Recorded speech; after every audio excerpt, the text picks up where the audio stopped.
wabarakatuh. Perkenalkan, nama saya Ulfa Putricia dengan NPM A1E024036 dari kelas 3B.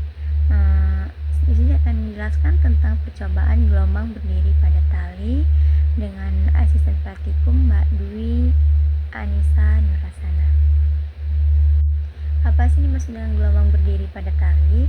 Gelombang berdiri pada tali merupakan fenomena gelombang yang terjadi akibat superposisi dua gelombang transversal yang memiliki frekuensi, amplitudo, dan panjang gelombang yang sama, namun merambat berlawanan arah pada suatu medium, yaitu tali. Dalam percobaan ini, gelombang dihasilkan oleh sumber getar yang ujung talinya diikat atau ditahan sehingga gelombang yang datang akan dipantulkan kembali. Interferensi antara gelombang datang dan gelombang pantul menghasilkan pola gelombang yang tampak tidak merambat, melainkan membentuk titik-titik tertentu yang tetap. Titik yang selalu diam disebut simpul, sedangkan titik yang bergetar dengan amplitudo maksimum disebut perut. Jarak antara dua simpul yang berurutan atau dua perut yang berurutan sama dengan setengah panjang gelombang. Manfaat utama gelombang berdiri pada tali adalah sebagai dasar produksi nada pada alat musik bersenar, contohnya gitar, biola, piano. Di mana getaran samar menghasilkan frekuensi resonansi dan harmonik yang menciptakan suara serta timbre yang khas.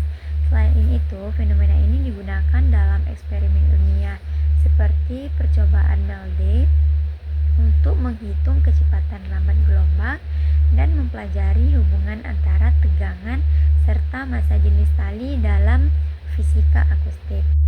Adapun tujuannya yaitu yang pertama memahami fenomena gelombang berdiri pada tali, yang kedua menentukan frekuensi harmoni gelombang berdiri pada tali, yang ketiga yaitu menentukan hubungan frekuensi panjang gelombang, gaya tegang tali dan cepat rambat gelombang berdiri pada tali.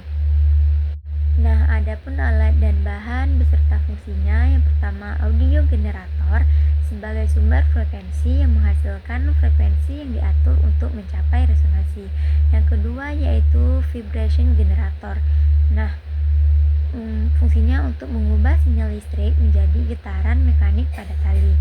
Yang ketiga yaitu katrol yang berfungsi untuk mengubah arah gaya tegang dan berfungsi sebagai ujung terikat. Yang keempat yaitu statif, berfungsi untuk menjaga kestabilan dan ketegangan rangkaian. Yang kelima yaitu tali sebagai tempat terbentuknya gelombang berdiri. Yang keenam yaitu beban, berfungsi sebagai memberikan gaya tarik pada tali. Yang ketujuh neraca Ohaus, berfungsi untuk menentukan massa persatuan panjang.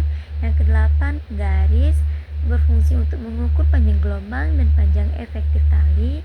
Yang kesembilan kabel penghubung untuk menghubungkan generator audio ke vibrator. Dan yang kesepuluh dinamometer untuk mengukur langsung gaya tegang. Langkah-langkah kerjanya yaitu yang pertama menentukan frekuensi harmonik. Yang pertama yaitu ukur panjang dan massa tali. Untuk mengukur massa jenis tali, catat hasil ukur pada tabel 1. Yang kedua, ukur massa beban dengan neraca Ohaus. Yang ketiga, ikatkan salah satu ujung tali di pengait vibrator generation. Ujung tali lainnya dikaitkan ke katrol dan ditambah beban sebagai penggantung seperti pada gambar 3.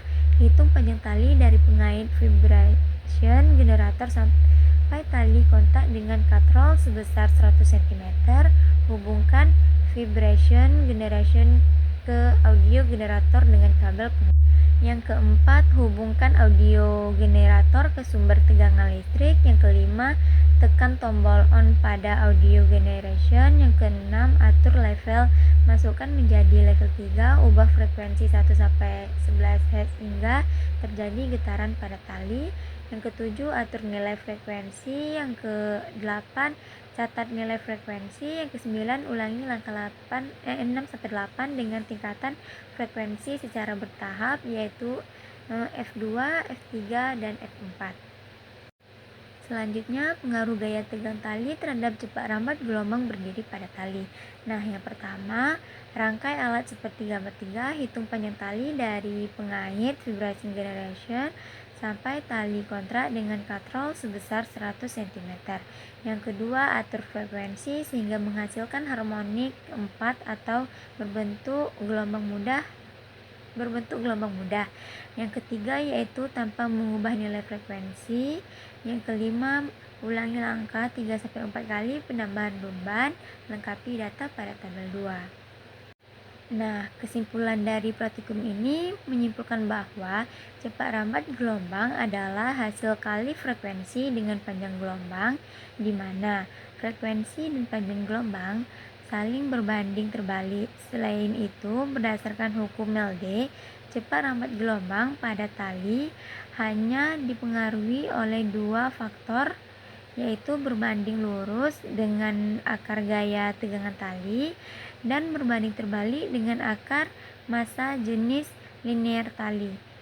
Singkatnya, gelombang merambat lebih cepat pada tali yang lebih tegang atau lebih ringan. Nah, itulah sedikit yang dapat saya sampaikan. Saya akhiri. Wassalamualaikum warahmatullahi wabarakatuh.